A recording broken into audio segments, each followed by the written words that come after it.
Actualidad. CUT. Se realizó la audiencia sobre la sentencia de la Corte Interamericana de Derechos Humanos, caso Cajar versus Colombia, como precedente que se puede aplicar al movimiento sindical. Durante años, el movimiento sindical ha sido víctima de violencia sistemática, incluyendo estigmatización, amenazas, desplazamientos forzados, homicidios y desapariciones forzadas. En reconocimiento a estos hechos, el movimiento sindical ha sido declarado como víctima colectiva y sujeto de medidas de reparación, entre las cuales se destaca la solicitud de desclasificación de los archivos de inteligencia que los han involucrado. En este sentido, el CAJAR evaluará cómo la sentencia puede aplicarse al movimiento sindical en Colombia. La sentencia es un trabajo que hizo el CAJAR desde hace muchísimos años, 30 años litigando prácticamente este caso, 30 años de violaciones contra defensores y defensoras de derechos humanos y específicamente contra defensores y defensoras que hacen parte del CAJAR. La sentencia de la Corte Interamericana aborda a partir de varias décadas las formas de violencia y algunos patrones de violencia contra los defensores y defensoras, incluyendo la utilización de recursos del Estado para hacer investigación sin autorización judicial.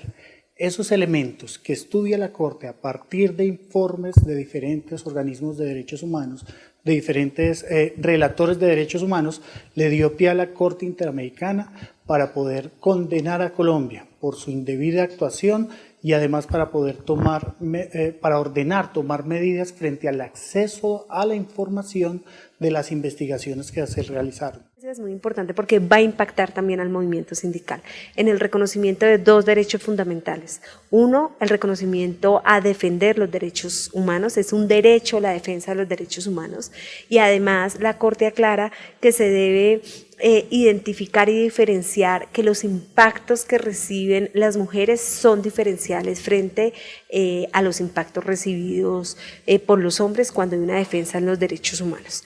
Y el otro derecho fundamental es el derecho a la autodeterminación informativa. Esto quiere decir que no se puede hacer labores de seguimiento ni de inteligencia de manera ilegal, porque esto incluso cohíbe. Cuando uno sabe que es víctima de seguimientos, de escuchas, de interceptación, incluso le cohíbe la expresión libre de su pensamiento. El movimiento sindical por muchos años ha sido víctima de inteligencia ilegal, y esta inteligencia ilegal les ha llevado a amenazas, a montajes judiciales, y muchos de ellos han terminado asesinados. Entonces es importante que el movimiento sindical también se apropie de esta sentencia, y por eso la decisión de las tres centrales de hoy radicar ante el presidente Petro una carta en donde solicitan la desclasificación de toda la información de inteligencia hecha de manera ilegal al movimiento sindical, que por muchos años fue considerado como enemigo interno. Actualidad.